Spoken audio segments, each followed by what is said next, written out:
गौरव भाटिया जी ने ये कहा कि मुझे इस बात का गर्व है कि मैं बहुत गंदे नाले से निकलकर पवित्र गंगा में आ गया।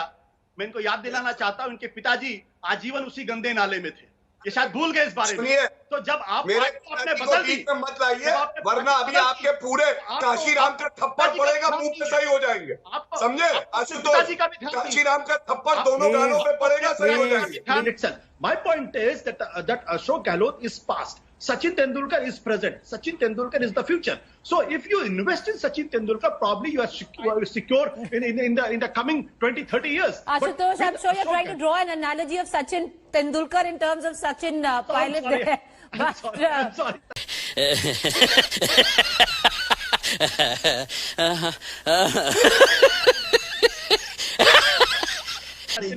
पेट्रोलियम पॉइंट 14 भारत की सीमा के अंदर है या चीन की सीमा के अंदर है? अगर पेट्रोलियम पॉइंट 14 अगर चीन की सीमा के अंदर है, इसका मतलब भारतीय आशुतोष जी पेट्रोलियम नहीं है sir, patrolling point.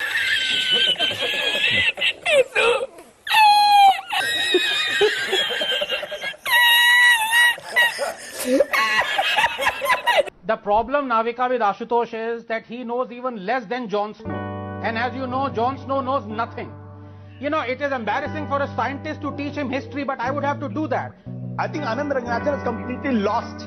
See, he forgot that Jon Snow was a fast bowler. England is the fastest bowler till 2020. हुए होते हैं। तो क्या आपको लगता है कि इन पत्रकारों को भी पत्रकारिता छोड़ के राजनीतिक पार्टी से जुड़ जाना चाहिए? मैं ये कतई नहीं कह रहा हूँ। मैं सीधी सी बात ये कह रहा हूं कि जो लोग मेरे ऊपर आरोप लगाना चाहते हैं, उनको आरोप लगाने का पूरा हक है, क्योंकि मैं भी पत्रकार था, तो मैं भी लोगों से तीखे सवाल पूछता था।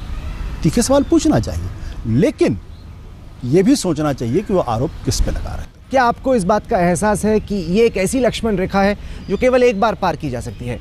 क्या आपको लगता है कहीं मन ही मन अगर राजनीति में फेल हो गए तो पत्रकारिता में वापस आ जाएंगे, या आपको लगता है कि वो दुनिया अब आपने हमेशा के लिए छोड़? राहुल, शायद आप मेरे करियर के बारे में जानते नहीं है। मेरे पिताजी मुझे डॉक्टर बनाना चाहते थे, मैंने वो छोड़ दिया। मैं खुद IAS बनना चाहता था, मैंने वो छोड़ दिया और कभी पलट के नहीं गया।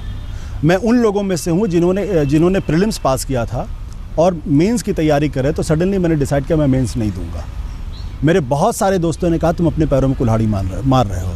मैंने कहा ठीक है, तो वक्त बताया कि मैंने अपने पैरों में कुल्हाड़ी मारी। मुझे जो अच्छा लगता है, मुझे जो बेहतर लगता है, वही मैं करूँगा। उसके बाद मैं पत्रकारिता में आ गया। मेरे उस वक्त के बहुत सारे दोस्त IAS, IFS, IPS बन गए। बहुत सारे दोस्त जो थे बहुत बड़े बड़े डॉक्टर्स बन गए, अच्छे कॉलेजेस में ले गए। मैं तो एक मामूली सा पत्रकार था, सब एडिटर था, जिसको 1500 रुपये की तनख्वाह मिलती थी। फिर 1994 मैंने तय किया कि नहीं, प्रिंट में मुझे मन नहीं लग रहा, मैं टेलीविज़न में जाऊँगा। मैंने टेलीविज़न में जंप मार दिया, मैं पलट के कभी प्रिंट नहीं गया। तो आज भी अगर मैं कोई फ़ैसला कर रहा हूं तो मैं इसलिए कर रहा हूं क्योंकि मुझे ये मेरी तबीयत को सूट करता है, मेरे मिजाज को ये मेल खाता है और मुझे लगता है ये काम करना चाहिए। मैंने कभी आज तक ऐसा काम नहीं किया जो मेरे मिजाज के साथ मेल ना खाता हो और मुझे पसंद ना हो। तो मैं ये कह सकता हूं कि हाँ, आज मैं ये सोच कर आया हूं कि there is no looking back. क्या आप कभी पत्रकारिता में दोबारा आने की कोशिश? क्योंकि अगर आप आएंगे तो कई सवाल और पूछे जाएंगे। कुछ लोगों ने कोशिश की है पत्रकारिता में लौटने की, राजनीति में डुबकी लगाने के बाद, लेकिन वो कभी कामयाब नहीं हो। बहुत बड़े बड़े नाम थे, बहुत बड़े बड़े नाम है, किसी का नाम लेना ठीक नहीं है। वो राजनीति के अंदर आए क्योंकि उनके अंदर महत्वाकांक्षाएं थी। महत्वाकांक्षाएं पूरी नहीं हुई, वापस जर्नलिज्म में चले गए। आप भी रहोगे, मैं भी रहूँगा, और ये देखना आने वाले समय में क्या मैं वापस जाता हूं। अगर जाऊंगा तो ये सवाल आप मुझसे करें। कहीं ना उठा ले रे बाबा, उठा ले, मेरे को नहीं रे, हिंदुओं को उठा ले। बंद करो, हाथ जोड़ के मैं मोदी साहब से गुजारिश करता हूँ, मैं सोनिया गांधी से गुजारिश करता हूँ, मैं अजय माकन से गुजारिश करता हूँ, इसमें राजनीति मत करिए, इसमें राजनीति मत करिए। आप इस कार्यक्रम में बाकी सब छोड़ दीजिएगा, कहां जाते हैं कहां नहीं जाते। अपनी वेबसाइट पे तो क्या क्या लिखते हैं वो मैं पढ़ूंगा भी नहीं, पढ़ के सुनाऊंगा भी नहीं, क्योंकि वो आप खुद पढ़ते हैं, पढ़ाते हैं, लिखते हैं, लिखाते हैं, लोगों को पढ़ाते हैं। लेकिन इस चैनल पर बैठकर जितनी बार आप सवाल पूछते हैं, किसी ने रोका आपको कि आपने ये क्यों बोल दिया अमित शाह के बारे में, या किसी ने रोका आपको क्यों बोल दिया आपने नरेंद्र मोदी के बारे में? कभी आपके घर नरेंद्र मोदी का आदमी आया कहने के लिए कि बताइए भाई आशुतोष जी आपने ये क्यों बोल दिया था? या आपको दबाव डाला गया, इंटरनेट कानूनों का इस्तेमाल करते हुए आपको नोटिस भेज दिया कि आपने ये अपनी वेबसाइट पे क्यों छाप दिया? अब आप अब आपने बहुत संवेदनशील सवाल पूछ लिया है। नहीं सर, मैं तो पूछूंगा। मैं आपकी तारीफ करूंगा अगर आज जो चीन भारत की सीमा में घुसा है उसके लिए आप देश के प्रधानमंत्री को जिम्मेदार ठहराते हुए सवाल पूछिए। रोहित सरदाना, मैं आपको ये चुनौती देता हूं, आप 2 दिन सवाल पूछेंगे, आप तीसरे दिन आप इस आज तो दिक्कत क्या है ना, नहीं हर चीज में आप लोग गली नुक्कड़ चौराहे की तरह चुनौती देने पे आ जाते हैं। नहीं, आप खुद जब यहाँ बैठते थे आशुतोष जी तो आप क्या करते थे? आज आपकी तारीख आशुतोष जी, अब आप यहाँ बैठते थे तो आप क्या करते थे? पहली चीज, प्रसून वाजपेयी की नौकरी क्यों गई? अब विशाल शर्मा की नौकरी क्यों गई? मिलिंद खांडेकर की नौकरी क्यों गई? सर क्या है, आशुतोष जी एफआईआर दर्ज कहने को तो आप ये भी कह सकते हैं कि आपकी भी इसीलिए गई क्योंकि आपने किसी सरकार से सवाल पूछ दिया था, जबकि सबको पता आप चुनाव लड़ने के लिए छोड़ के गए थे। और उससे पहले भी आपके ऊपर आरोप लगा कि 2 साल आप संपादक रहते हुए भी चुनाव प्रचार करते रहे एक तरीके से चैनल का माध्यम से।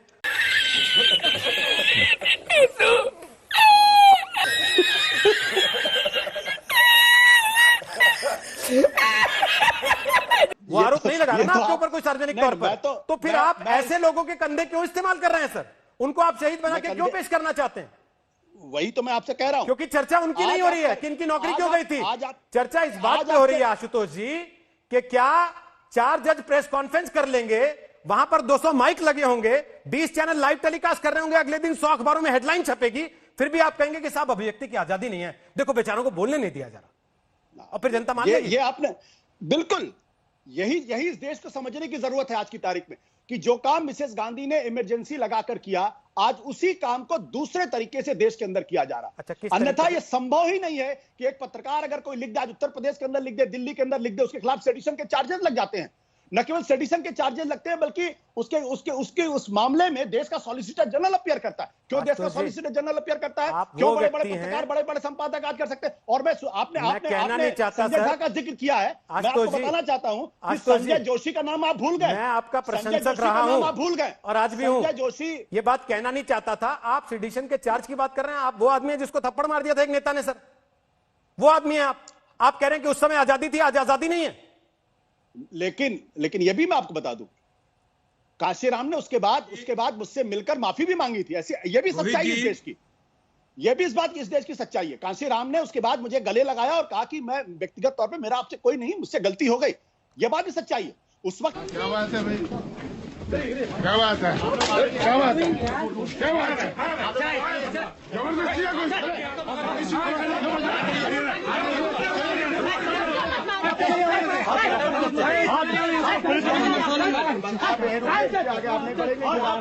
जबरदस्ती बीएसपी इनका कारण से झगड़ा हुआ, इतना बड़ा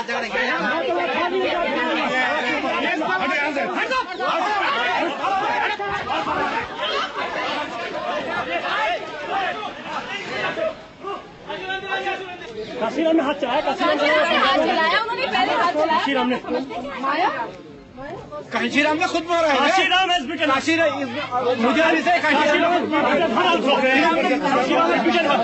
मुझे